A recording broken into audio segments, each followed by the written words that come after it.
जानते हैं सब कुछ, परंतु हमको पता नहीं है।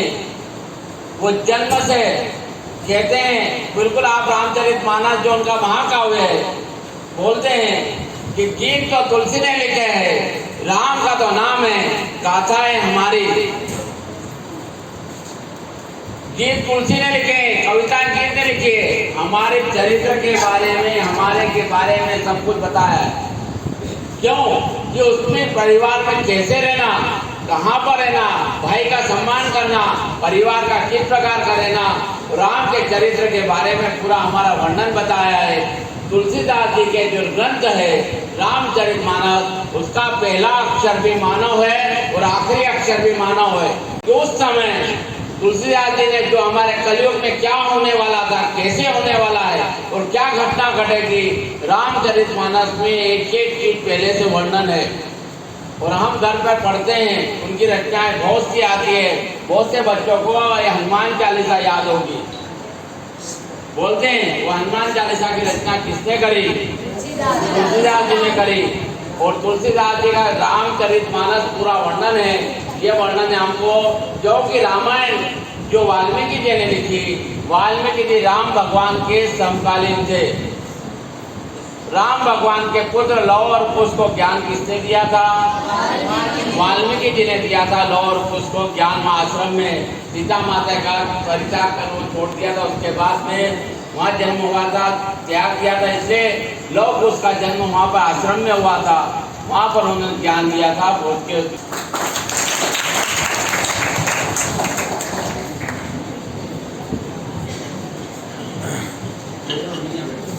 सभी को मेरा नमस्कार। मेरा नाम आकर्षी मिश्रा है। मैं क्लास 10C से हूँ। आज हम यहाँ तुलसीदास जयंती के उपलक्ष्य में एकत्रित हुए हैं। हम सभी को पता ही होगा कि तुलसीदास जी का जन्म 1554 संवत में हुआ था, विक्रम संवत में हुआ था। वह स्थान चित्रकूट जिले के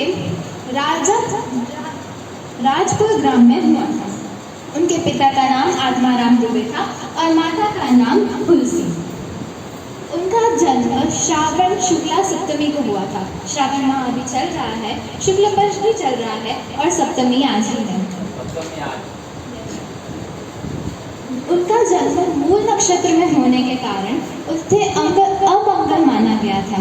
इसीलिए उनके माता पिता ने उनका त्याग कर दिया था और अपनी दासी चुनिया को सौंप दिया था। यह भी एक संयोग ही है कि उनकी माता का देहांत भी अगले दिन ही हो गया था और चुनिया जो उनको 5 वर्ष पालने के बाद भी स्वर्ग सिधार गई थी। अब बालक तुलसी घर घर भटक रहे थे, अनाथ थे। कुछ समय बाद उनका विवाह रत्नावली से हुआ। रत्नावली अति सुंदर थी। एक बार जब रत्नावली अपने मायके गई थी तो वहाँ पे बहुत वर्षा और बाढ़ का मौसम था। श्रावण ही चल रहा था। तब तुलसीदास जी बहुत चिंतित हो गए थे। अब वह भी उनके मायके चले गए थे, रत्नावली के मायके चले गए थे। वहाँ पर जो सारे दरवाजे खिड़की बंद थी क्योंकि रात्रि का समय था। वहाँ पर सिर्फ एक खिड़की खुली हुई थी, उसके ऊपर एक मोटा सांप लटक रहा था। तो वो सांप को पकड़ कर ही खिड़की से चढ़ गए। जब वो अंदर घर में पहुँचे तब रत्नावली ने उन्हें बड़ा धिक्कारा कि तुम अपने हड्डी और चमड़े के शरीर से इतने प्रीत रखते हो, इतना प्रेम करते हो। अगर इतना प्रेम और इतनी प्रीत भगवान में लगाते तो आज यह भय ना होता। तभी से तुलसीदास जी राम भक्ति के कवि बने और राम भक्ति को उन्होंने फॉलो किया। सभी को पता है कि तुलसीदास जी भक्ति काल के राम भक्ति शाखा के कवि हैं। उन्होंने इसके बाद में 14 ग्रंथ लिखे, जिसमें से एक हमारी रामचरितमानस है और घर घर पढ़ी जाने वाली हनुमान चालीसा भी। हनुमान चालीसा में अगर आपको पता हो तो 40 चौपाइयाँ और 3 दोहे हैं जो उन्हें बांधती हैं। आज के लिए मैं इतना ही कहना चाहती हूँ। धन्यवाद। मैंने सिर्फ 2 मिनट इसलिए रोका है आप लोगों को कि आज का विषय बहुत ज़्यादा गंभीर विषय था। इस पर हम लोग शिक्षकों की ओर से कोई संवाद नहीं हो पाया क्योंकि समय की कमी सबके पास है, लेकिन सीखने के लिए ज्ञान हर जगह उपलब्ध नहीं है। तुलसीदास के जीवन चरित्र को बहुत सारे विद्यार्थियों ने अपने अपने ढंग से प्रस्तुत करने का प्रयास किया, आप लोगों ने सुना। लेकिन आपने ये देखा कि श्री राम की भक्ति में जब वो लीन हुए तो उनका जीवन तर गया। ज्ञान की खोज में जब वो चल पड़े तो ज्ञानी बन गए। और आज जो उनकी रचना है, केवल एक रचना की बात करूंगा, रामचरितमानस। श्री राम के चरित्र को उन्होंने अपनी भाषा में अंकित किया और हिंदुस्तान का सबसे बड़ा ग्रंथ बन गया। हर घर में पाया जाता है और हर माँ बाप, माता पिता, शिक्षक आदर्श के रूप में श्री राम का आचरण अपनाने की बात करते हैं। उन्होंने लिखा था, प्रातः काल उठ गए रघुनाथा, मात पिता गुरु नाम ही माथा। श्री राम जी जब सुबह उठते थे तो माता पिता और गुरु को शीश नवाते थे। हम में से ऐसे कितने विद्यार्थी हैं जो ऐसा करते हैं? बहुत बढ़िया, बहुत बढ़िया। मैं फोन लगा के बात करूंगा आपके पेरेंट्स से। प्रातः काल उठ के रघुनाथा, माता पिता गुरु नाम है माता। बहुत बड़ी बात है, ये संस्कारों का ग्रंथ था है। रामचरितमानस का अगर आपने अध्ययन कर लिया तो जीवन तर जाएगा। उसमें बहुत सारे दुख हैं, बहुत सारे कष्ट हैं, प्रेम और सहानुभूति भी है, लेकिन जीवन में एक अमृत रस मिलेगा जो उसको प्राप्त कर लेगा, अपने आप को अमर कर देगा और उसका जीवन गाथा जो है हमेशा गाई जाएगी। एक ऐसी रचना की थी तुलसीदास जी ने जिसे हम जीवन पर्यंत याद करेंगे। शुक्ला जी, यदि आप भी कुछ कहना चाहें 2 शब्द कह सकते हैं। चरित्र तुलसीदास जी ने रामचरितमानस में वर्णन किया है। और उस समय जब उन्होंने रचना करी थी, 77 वर्ष की उम्र थी, उन्होंने रामचरितमानस का वर्णन किया है। और बच्चे ने बोला है वो कितने साल रहे जीवित? 126 साल। तो उन्होंने बहुत कुछ रामचरितमानस में हमारे वर्तमान कलयुग के बारे में भी वर्णन करा है और बहुत कुछ किया है। रामचरितमानस में राम शब्द 1443 बार आया है। एक समय की बात है, गंगा नदी के तट पर स्थित सोरन गांव के निवासी आत्माराम दुबे परेशान घर से बाहर बैठे थे। उनकी पत्नी बच्चे को जन्म दे रही थी। इंतजार की घड़ियां खत्म हुई जब ताई दौड़ते हुए घर के बाहर आई। ताई ने ऐसी बुरी खबर सुनाई, दुबे तो सिर ही पकड़कर बैठ गए। ताई हड़बड़ाती हुई बोली, पंडित जी, बेटा हुआ है, लेकिन आपकी पत्नी अब इस दुनिया में नहीं रही। इस घटना के बाद एक ज्योतिष को बुलाया गया और उसने एक भविष्यवाणी की, आत्माराम दुबे का बेटा शैतान है जो आत्माराम दुबे को भी खा जाएगा और इसीलिए इस बच्चे को घर से बाहर निकाल देना चाहिए। ताई को यह गवारा नहीं था। वह इस बच्चे को अपने घर ले गई। हालांकि उसकी सास और पति ने उस बच्चे को लेकर उसे बड़ी खड़ी खोटी सुनाई और उसने उनकी एक न सुनी और उस बच्चे की देखभाल करती रही। दुबे की मौत हो गई और अफसोस ताई को भी सांप काटने की वजह से मौत हो गई। ताई के पति का शक यकीन में बदल गया और उसने इस बच्चे को घर से निकाल दिया। बेचारा वह दूध और रोटी के लिए भीख मांगता रहा, लेकिन उसे मनहूस समझकर कोई उसे भीख नहीं देता। आखिर में वह गांव के एक मंदिर में पहुंचा। तब उसकी मुलाकात संत हरिदास से हुई, जिन्होंने उस पे तरस खाकर उससे कहा, देखो बेटा, राम हम सब क्या ध्यान रखते हैं और तुम उसकी शरण में क्यों नहीं जाते? बच्चा भगवान राम के बारे में जानने के लिए बहुत उत्सुक था। संत ने उसे अपने आश्रम में सहारा दिया और उसे राम नाम का पाठ सिखाया। यही उसका नाम पड़ा राम होला। संत जी ने उसे रामायण की गाथा भी सुनाई। इस मसीहे ने राम होला को पढ़ना लिखना भी सिखाया और आखिर में उसे आचार्य श्रेष्ठ सनातन के साथ काशी विश्वनाथ में भेजा ताकि वो उसकी आगे की पढ़ाई कर सके। उन्होंने उसे पढ़ाया लिखाया और अंत में उससे गुरु दक्षिणा मांगी कि जाओ और भगवान श्री राम के बारे में सबको बताओ। राम होला अपने गांव सोरन लौटे और वहां राम के नाम का सत्संग करने लगे और लोग बड़ी तादाद में सत्संग में आने लगे। बस इसी तरह राम होला बना तुलसीदास। तुलसीदास की चर्चा दूर दूर तक हुई। उसके किस्से सभी के कानों में पड़े। ऐसे ही बद्री गांव दीनबंधु पाठक को इनके बारे में पता चला। उन्होंने अपनी बेटी के लिए इस ज्ञानी को चुना। कुछ इस तरह हुई तुलसीदास जी की रत्नावली के साथ शादी। एक दिन रत्नावली अपने पिता के घर गई। तुलसीदास उनसे मिलने उनके घर गए। रत्नावली ने तुलसीदास से कहा, इतना ध्यान अगर आप भगवान श्री राम के चरणों में लगा लेते तो तुम्हारे मन का सारा वह छमंतर हो जाता। तुलसीदास जी को इस बात ने झिझोड़ कर रख दिया। उन्होंने संन्यास ले लिया। वे प्रयागराज पहुंचे और उन्होंने दुनिया त्यागने का निश्चय किया। वे राम के सत्संग करने लगे। उनकी कथा में बुजुर्ग सबसे पहले आते और सबसे आखिर में जाते। समय के साथ उन्होंने आभास हुआ कि ये और कोई नहीं, साक्षात हनुमान जी हैं। और यह सच था। जब तुलसी ने उनसे राम को पाने का रहस्य पूछा तो उन्होंने कहा, चित्रकूट जाओ और तुम्हारी इच्छा वहीं पूरी होगी। वे चित्रकूट गए। एक दिन वे कबाड़ के यहाँ बैठे थे, तभी दो राजकुमार वहाँ आए और तुलसीदास ने उन्हें तिलक लगाया और फिर वे चले गए। तब उनके तोते ने कहा कि प्रभु आपने जिन राजकुमारों को तिलक लगाया वे प्रभु श्री राम ही थे। यह सुनकर तुलसीदास बावले से हो गए। तब उन्होंने तीरथ जाने का फैसला किया। वहाँ के लोगों को शक हुआ कि वे तो राम के भक्त हैं, तो वो कृष्ण की पूजा कैसे करेंगे। बस फिर क्या था, सबका शक दूर हुआ। कृष्ण जी की मूर्ति राम की मूर्ति में परिवर्तित हो गई। कई ऐसे चमत्कार हुए। फिर वे वाराणसी पहुँचे। यहाँ उन्होंने काशी के किनारे रामचरितमानस लिखी। यह राम की कहानी थी, वो भी हिंदी में।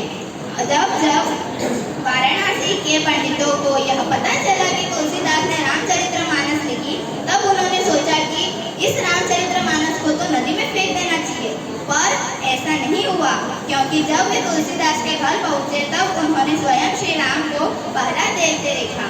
अगली रात पंडितों ने नई तरकीब निकाली। उन्होंने किताब को शिव मंदिर में रखा। जब सुबह हुई तब उन्होंने देखा कि रामचरितमानस शिवलिंग के पास रखी सारी किताबों में सबसे ऊपर रखी है। तब सबकी उलझन सुलझी। तब सभी ने श्री रामचरितमानस को दिल से स्वीकारा और तुलसीदास जी को प्रणाम किया। कथा समाप्त। आप सभी मेरे साथ एक नारा लगाइए, वंदे भारत माता की, भारत माता की। धन्यवाद। की है रामचरितमानस, दोहावली, गीतावली, कवितावली, कृष्ण गीतावली, राम कृष्णावली, हनुमान बाहु को विनय पत्रिका, राम लला नहछु, पार्वती मंगल, जानकी मंगल, 12वें रामायण, वैराग्य संदीपनी कविता एवं कुंडलिया। Thank you. जैसा कि हम सब जानते हैं, आज श्रावण शुक्ल सप्तमी को हम यहाँ तुलसीदास जयंती पर इकट्ठा हुए हैं। सबसे पहले हम उनके जीवन की कथा जानेंगे। तुलसीदास जी का जन्म 1554 संवत में चित्रकूट जिले के राजापुर गांव में हुआ था। उनके पिता का नाम था आत्माराम शुक्ल दुबे और माता थी तुलसी दुबे। जब तुलसीदास जी का जन्म हुआ, वो रोते हैं, वो रोए नहीं थे। उन्होंने जन्म लेते ही राम नाम बोला था। माता पिता इससे बहुत अचंभित थे कि ऐसा क्या अद्भुत बालक है, और उनमें थोड़ा डर भी था कि ये बहुत ही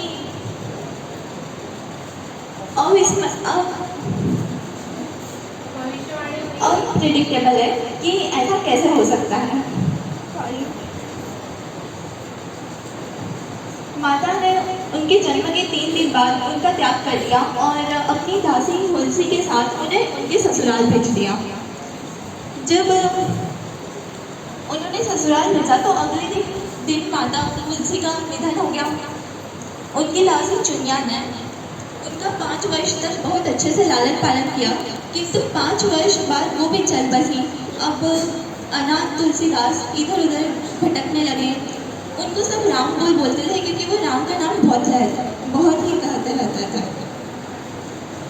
पुरानी कथाओं के आधार पर जब वो इस तरह अनाथ होकर भटकते थे, तब माता पार्वती को उन पर दया आई और वो उन्हें रोज आकर भोजन कराकर जाती थी। थोड़े समय बाद वो एक गुरु की संगति में आए। गुरु नर हरिदास, उन्होंने उन्हें राम कथा का शिक्षण दिया और बहुत समय तक वो श्री राम की भक्ति में थे। किंतु सभी के साथ होता है, वो थोड़े टाइम बाद अपने घर जाना चाहते थे, वो भी इस लोक का मोह देखना चाहते थे, तो वो गुरु की आज्ञा से गृहदान मांगे। वहाँ उन्हें पता चला कि उनके परिवार में अब कोई नहीं बचा है। उन्हें दुख हुआ, उन्होंने अपने परिवार का श्राद्ध किया और फिर थोड़े समय बाद एक रूपवती कन्या से उनका विवाह हुआ।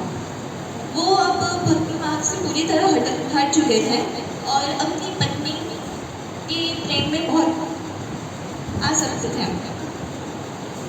एक बार जब उनकी पत्नी उनके भाई के साथ मायके चली आई, तब वो भी उसके पीछे पीछे चले आए।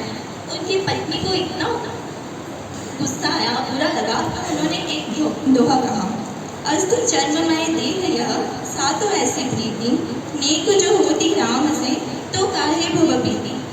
तुम्हें मेरे हड्डी मांस के शरीर में इतनी ज़्यादा आसक्ति है, अगर तुम थोड़ी सी भी भगवान से रखते तो तुम्हें ये भय ही नहीं होता, तुम यहाँ तक आते ही नहीं और तुम्हारा तो बेड़ा ही पार हो जाता। इस प्रकार के वचन तुलसीदास जी को बहुत बुरे लगे। वो वहाँ से सीधे प्रयागराज चले आए। उन्होंने परिवार वेश का त्याग कर दिया और साधु वेश धारण कर लिया। फिर कुछ समय पश्चात उन्हें मानसरोवर में काकभूषुंडी जी के दर्शन हुआ और माता पार्वती और शिव जी की प्रेरणा से उन्होंने श्री रामचरितमानस 1631 विक्रम संवत रामनवमी के दिन लिखना शुरू की। ये ऐसे इस तारीख को उस दिन ऐसा योग हुआ था जो श्री राम के जन्म के समय भी था। उस दिन ग्रह नक्षत्रों का योग ठीक वैसा ही था जैसे राम जन्म के दिन था। इसलिए कई लोग मानते हैं कि रामचरितमानस जो है श्री राम का शाब्दिक अवतरण ही था। उन्होंने 1633 तक रामचरितमानस लिखी। इसमें उन्हें 2 वर्ष 7 महीने और 26 दिन लगे। इसकी रचना उन्होंने अयोध्या, वाराणसी और चित्रकूट में अलग अलग जगह की। उनकी रामचरितमानस की कुछ बहुत ही प्रचलित चौपाइयाँ हैं। उनमें से एक है, रघुकुल रीति सदा चली आए, प्राण जाए पर वचन न जाए। हर कोई इस चौपाई को जानता है, इसका अर्थ भी जानता है, लेकिन कोई किसी से भी आप ये आशा नहीं कर सकते कि वो इस चौपाई का एक अक्षर भी इस कलयुग में मानना चाहे, इसको फॉलो करना चाहे। वचन देना तो दूर की बात, अब कोई वचन देने के बारे में सोचता तक नहीं है। तुलसीदास जी ने कलयुग के बारे में ही लिखा है रामचरितमानस में कि कलयुग में पाप इतना घोर हो जाता है, इतना घोर हो जाएगा कि अगर मानव श्री भगवान का नाम एक बार भी ले ले तो ये उसका बेड़ा पार हो जाएगा। तुलसीदास जी के बारे में एक बहुत ही प्रचलित लाइन है, कविता करके तुलसी न लसे, कविता करके तुलसी न लसे, कविता लसी या तुलसीदास की कथा।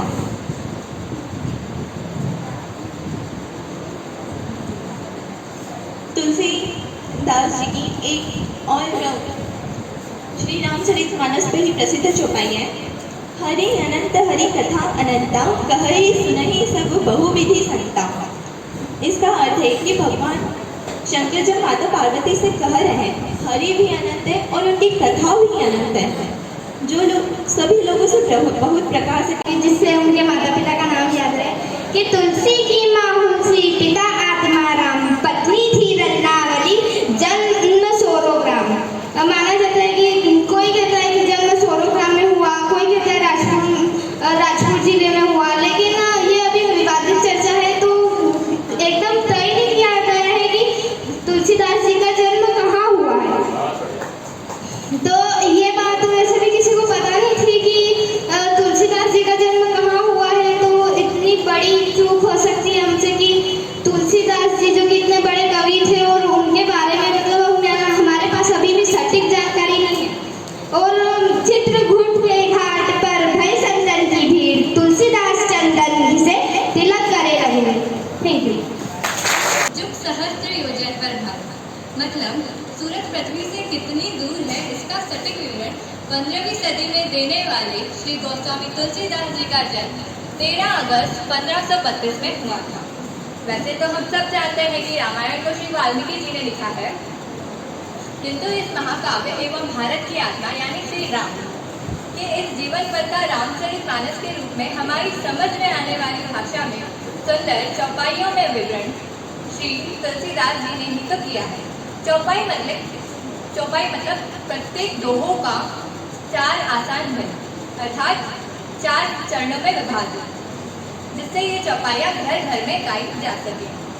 जी हाँ, श्री राम जी के चरित्र को जन जन तक, घर घर तक, हर मन तक श्री तुलसीदास जी ने पहुँचाया है। श्री राम स्तुति, श्री सुंदरकांड, हनुमान चालीसा हमारे जीवन के अभिन्न अंग हैं, जिनके रचयिता तुलसी जी तो हैं। तुलसीदास जी ने उनकी रचनाओं से हमारी सनातन धर्म एवं संस्कृति का अद्भुत चित्रण किया है। रामायण में उन्होंने अनेक आचुक उपाय एवं मंत्र दिए हैं जो अत्यंत प्रचलित एवं प्रसिद्ध हैं, जैसे प्रविसी नगर कीजिए सब काजा, हृदय राखी कौशलपुर राजा। यह दोहा किसी नगर में प्रवेश करते समय गाने से आपके सारे काम सिद्ध होते हैं। सुंदरकांड में वे कहते हैं, कवन सो काज कठिन जग माही, जो नहीं होत तात तुम पाही। यानी इस संसार में ऐसा कोई काम नहीं है जो हम कर नहीं सकते। ऐसी अनेक रचनाओं से उन्होंने हमें उपहार दिया है। भारतीय काव्य में उनका योगदान अति स्मरणीय है। उनका अंतिम समय वाराणसी में बीता था, जहां 31 जुलाई 1623 में उनका स्वर्गवास हुआ। Thank you. तुलसीदास हिंदी साहित्य के प्रसिद्ध कवि हैं। उन्होंने वाराणसी में संस्कृत व्याकरण सहित 4 ग्रंथों का अध्ययन किया है। उन्होंने 6 वेदांगों का अध्ययन भी किया है। उन्हें वाल्मीकि 16 से 17 साल के थे तब वाल्मीकि की ख्याति प्राप्त हुई। उनकी भाषा ब्रज तथा अवधी दोनों मानी जाती है। उन्होंने रामचरितमानस का लेखन अवधी भाषा तथा विनय पत्रिका का लेखन ब्रज भाषा में किया था। उनकी प्रमुख रचनाएं रामचरितमानस, विनय पत्रिका, दोहावली, गीतावली आदि हैं। इनकी मृत्यु गंगा नदी के किनारे 80 घाट पर मानी जाती है। कहा जाता है कि इन्होंने राम नाम शब्द का स्मरण किया था और अपने प्राण त्याग दिए थे। तुलसी ने अपनी मृत्यु से पहले आखिरी बार विनय पत्रिका लिखी थी, जिस पर प्रभु श्री राम जी ने हस्ताक्षर किए थे। इसी तुलसीदास जी के बचपन का नाम राम बोला था। इनका जन्म माना जाता है कि 1532 ईस्वी में बांदा जिले के राजापुर कस्बे में हुआ था। इनके पिता का नाम आत्माराम दुबे था तथा माता का नाम तुलसीबाई था। इनकी पत्नी का नाम रत्नावली था। तुलसीदास जी का जन्म सन 1532 में उत्तर प्रदेश के बांदा जिले के राजापुर गांव में हुआ था। इनके पिता का नाम आत्माराम और इनकी माता का नाम तुलसीबाई था। इनके गुरु श्री नरहरिदास जी थे और ये सरयू पाली ब्राह्मण थे। इनके बचपन का नाम राम बोला था। इनकी प्रथम रचना वैराग्य संदीपनी तथा अंतिम रचना कवितावली थी। और इनका जीवन काल 126 वर्ष का था। बहुत बढ़िया, 126 साल। और इनका नाम गोस्वामी, इंद्रियों का स्वामी अर्थात जिसने अपने इंद्रियों को वश में कर लिया हो। जितेंद्रिय इनके नाम गोस्वामी का अर्थ है। और अपनी पत्नी के द्वारा धुतकारे जाने के कारण इन्होंने संन्यास ले लिया था। अब मैं एक दोहा बोलना चाहूंगी। तुलसी साथी विपत्ति के, विद्या विनय विवेक, साहस सुकृति सुसत्यव्रत, राम भरोसे एक। तुलसीदास जी कहते हैं कि विपत्ति के समय हमारी विद्या विनय विवेक साहस और सत्य वचन ही हमारे साथ होते हैं। जैसे तेज बुद्धि वाले थे, जो भी एक बार पढ़ लेते थे वो उनको कंठस्थ हो जाता था। तुलसीदास जी जन्म से ही तेज बुद्धि और कुशाग्र थे। एक बार तुलसीदास जी कादम्बिनी पर्वत की परिक्रमा करने के लिए निकले थे। उन्होंने एक घोड़े की पीठ पर 2 राजकुमार बैठे हुए देखे, लेकिन उस समय वो उनकी पहचान नहीं कर सके। लेकिन थोड़े ही समय के बाद उनको पता लगा कि वो हनुमान जी की पीठ पर सवार राम लक्ष्मण थे और वो दुखी हो गए। इन सभी घटनाओं का उल्लेख उन्होंने अपनी रचना गीतावली में किया है। फिर अगली सुबह जब तुलसीदास जी चंदन घिस रहे थे तो श्री राम और लक्ष्मण जी ने उनके फिर दर्शन दर्शन दिए। उनको कहा कि वे तिलक करें, लेकिन तुलसीदास जी उनके दिव्य दर्शन में अभिभूत हो चुके थे। इस कारण वे तिलक करना भूल गए। फिर भगवान राम ने खुद अपने हाथों से तुलसीदास जी के माथे पर तिलक लगाया। तुलसीदास जी के जीवन का ये सुखद पल था। इस घटना के लिए ये दोहा बहुत प्रसिद्ध है। चित्रकूट के घाट पे भाई संतन के वीर, तुलसीदास चंदन से तिलक देते रघुबीर। तुलसी इस संसार में भांति भांति के लोग सबसे हंस मिलकर बोल नदी नाव संजो। इसका अर्थात तुलसीदास जी कहते हैं, इस दुनिया में तरह तरह के लोग रहते हैं, यानी हर तरह के स्वभाव और व्यवहार वाले लोग रहते हैं। आप हर किसी से अच्छे से मिलिए और बात कीजिए। इसी प्रकार नाव नदी से मित्रता करती है और उसी बात कर देती है, उसी तरह आप भी इस संसार रूपी को संसार का बात कर रहे। तुलसीदास जी महान भारतीय कवि और दार्शनिक थे। तुलसीदास जी रामचरितमानस की रचयिता है, जो अब तक के लिखे गए सबसे महान महाकाव्यों से एक है।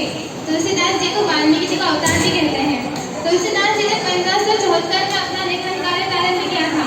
तुलसीदास जी लेखन में उनकी गहन भक्ति और दार्शनिक विचारधाराओं का एकीकरण प्रदर्शित होता है। ऐसी उत्कृष्ट साहित्य रचना करने के लिए वह सबसे महान हिंदी कवि में से एक बने। चालीसा में एक पाठ आता है, भूत पिशाच निकट नहीं आवे, महावीर जब नाम सुना। ऐसा तुलसीदास जी ने क्यों लिखा? उनके गांव की कथा है। गांव के पास एक क्षेत्र था जो भूतों के नाम से प्रसिद्ध था। रात को अगर पहाड़ी या उस क्षेत्र में कोई जाता तो बैठी पर तो वहां से वापस नहीं आता था, ऐसी मान्यता थी और वर्षों से चली आ रही थी। तुलसीदास ने इसको मानने से इनकार कर दिया। बोले मैं नहीं मानता कि ऐसा पॉसिबल है, क्योंकि गांव का कोई व्यक्ति जाता है इतना रात को उस क्षेत्र में। तो गांव वालों ने कहा कि अगर तुलसी तुम अगर इसको सिद्ध कर सकते हो तो करके बताओ। बोले ठीक है, मैं जाऊंगा रात को 12 बजे रात को जाऊंगा उस जगह पर जहां पर आप लोग भूत पिशाच की बात करते हैं कि वहां से कोई वापस नहीं आता। गांव वालों ने कहा ये तो तुलसी बेवकूफ बना रहा है, ये जाएगा, हमको कैसे पता चलेगा, क्योंकि हम तो देखने जाएंगे नहीं। कुछ दूर जाएगा, गंध छिप जाएगा और फिर आ जाएगा। ऐसा जो भ्रम की स्थिति थी लोगों को, कुछ लोगों ने तुलसी के सामने प्रकट की। तुलसीदास ने कहा हाँ ये बात तो बिल्कुल सही कर रहे हो आप, तो उसका कुछ विकल्प बताएं। तो उन्होंने कहा कि तुम कुछ ऐसा करो कि हमें मालूम पड़ जाए कि तुम वहां हो। बोले ठीक है। तुलसीदास जी ने शंख लिया। शंख समझते हो ना? बोले मैं 12 बजे रात को वहां पहुंचूंगा और बार बार शंख ध्वनि करूंगा, तो तुम्हें ये पता तो चल जाएगा कि शंख ध्वनि कहां से हो रही है। शंख की ध्वनि बहुत तेज होती है और रात्रि में बहुत दूर तक पहुंचती है। हाँ बोले तुलसीदास जी ये बहुत तुलसी जी उपाय सही आपके बताओ। तुलसी जी उस पहाड़ी क्षेत्र पे उस जो क्षेत्र था जो भूतों के नाम से प्रसिद्ध था, जहां से कोई आज तक वापस नहीं आया था, ऐसे अवधारणा गांव वालों ने पाल रखी थी, वहां पर गए और रात के 12 बजे से शंख फूंकना शुरू कर दिया। बार बार शंख बजाते रहे और सुबह सुरक्षित वापस आए। गांव वाले उनको देखकर हर्षित हुए। बोले यार तुलसी तुम बच कैसे गए? बोले वही तो मैं बता रहा हूं, भूत पिशाच निकट नहीं आवे, महावीर जब नाम सुनावे। जब महावीर का नाम ले रहे हो, हनुमान जी का ही नाम ले लो, वहां भूत पिशाच नहीं आते। इसीलिए माना गया है कि जब भी भूत प्रेत से तुम्हें डर लगे, है ना, बड़ा बाबा डराते ना, अकेले घर में रहते हैं तो डर लगता है ना, उस समय आप हनुमान चालीसा का पाठ शुरू कर दो। श्री गुरु चरण सरोज रज निज मन मुकुर सुधार, बरनउँ रघुबर बिमल जसु जो दायक प्रचार। बुद्धिहीन तन जानिके सुमिरो पवन कुमार, बल बुद्धि विद्या देहु मोहि हरहि कलेश विकार। कितनी अच्छी पंक्तियां लिखी थी तुलसीदास जी, और आज इसीलिए वो इतने प्रसिद्ध हैं। भगवान श्री राम का चरित्र लिखा, दुनिया को रूढ़ियों से दूर करने का प्रयास किया और 126 वर्ष का जीवन जिया, जो आज के समय में संभव नहीं है। उनका जो जीवन था, आपने सुना होगा कि पूरा जीवन संघर्षमय था, है ना। जब वो उन्होंने जन्म लिया तो उनकी माता जी का देहांत हो गया, उसके बाद जिन्होंने पाला उनका भी देहांत हो गया, है ना। उनके बारे में आपने सुना कि जब उन्होंने जन्म लिया था हर बच्चा रोता है, लेकिन उनके मुंह से क्या निकला था? राम। इसलिए उनका नाम राम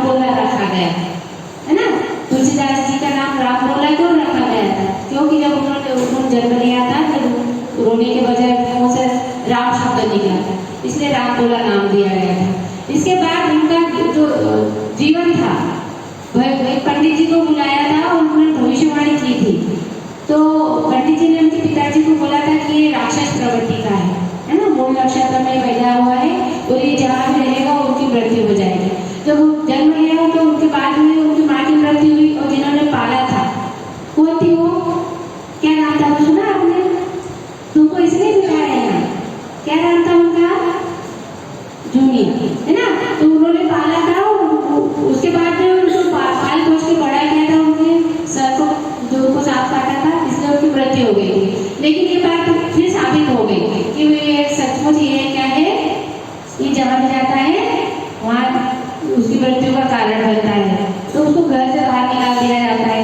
घर से बाहर निकालने के बाद वो इधर उधर भटक रहा था, उसको खाने पीने के लिए कुछ नहीं मिलता था।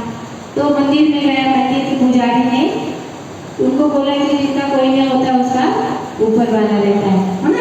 और उसको भगवान राम, जब वो राम बोला उसको नाम बोलते तो भगवान राम के बारे में उनको पूरा भगवान राम के चरित्र के, है ना, उनके बारे में पूरा उनको बताया गया। तो आखिर में उनके जो गुरु थे उन्होंने उनको शिक्षा दी और उनको गुरु दक्षिणा में कहा कि तुम जहाँ भी जाओ अब क्या करो, राम नाम का प्रचार करो। इसके बाद उनकी शादी हुई। किससे उनकी शादी? रत्नावली, है ना, रत्नावली नाम की एक महिला से उनकी शादी हुई। और वो मतलब भगवान का नाम छोड़ के भी उनसे प्रेम करने लग गए ज़्यादा, है ना। तो प्रेम करने क्या करने लगा क्या कि जब बारिश हुई थी तो वो एक नदी पार, मतलब जो उसकी पत्नी थी वो नदी पार रहती थी, है ना। उसके जो पेड़ वाले है उसका पेड़ था नदी पार। अब उसमें प्रेम इतने आते थे कि वो मुर्दे नदी पार करना था तो रास्ते में नदी पड़ती थी और नदी में मुर्गा देख के जाता था, मुर्दे के ऊपर बैठ के उधर चले गए।